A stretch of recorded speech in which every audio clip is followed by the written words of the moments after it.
拡散する中にこれをそーっと落とすことが基本的な水槽。その段階で魚がっていう形になる。あとはもうちょっとはね、ちょっと今が小松菜にガリガラになっているんですが、小松菜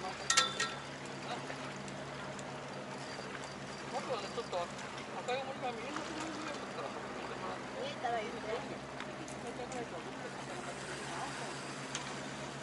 小松菜巻いた段階で、あ、聞こえますね、今ね。あ、なんだろう。自分台かな。いますね。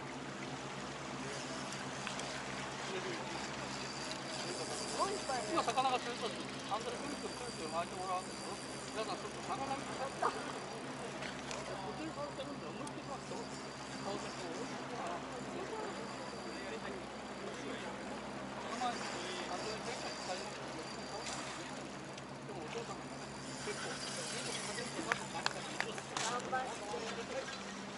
今、魚が釣れてる竿を立てながら後ろ下にしてもらって、赤いこれ持ってるからね、これかけてるだけってことで、魚を外して、とりあえずレンズをかけて、もう一回帰ってきてください。もう持って帰るよ。戻るよって言ってください。何時間もって、何時間もかかる。これがないとね、絶対やる。生きてるからお腹から使っちゃう魚がいるんでね。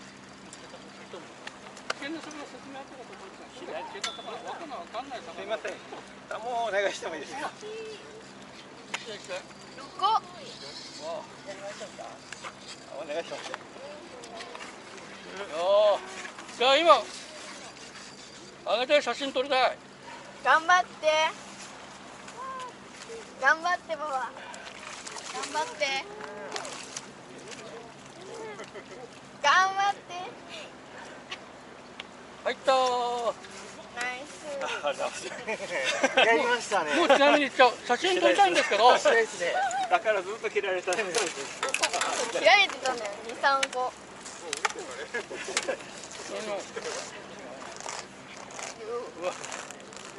でっか。といういらん。